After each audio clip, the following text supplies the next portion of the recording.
ఏం చేస్తున్నావు ఈరోజు ఇప్పుడు? కాఫీ కోసము మజ్జిగ ఉంటే ఓకే, మజ్జిగ ఉప్మా చేస్తాం. అవునా? ఓకే, మా ఫ్రెండ్స్ కూడా చూపిస్తా. ఆకలి అవుతుందంట. పోపు పెట్టుకోవాలా?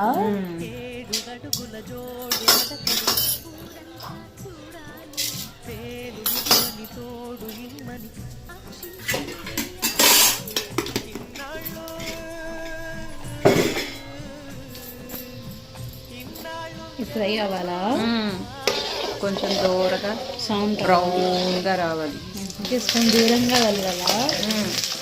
దగ్గరగా ఉంటే మూతి పట్టదు. మూతి పళ్ళు రాలుతాయి. ఇవి కొంచెం ఎర్ర కొంచెం రావాలి. బియ్యం పిండి ఇంతే పట్టండి. ఇప్పుడు ఏమేయాలి? ఆనియన్స్, పచ్చిమిర్చి.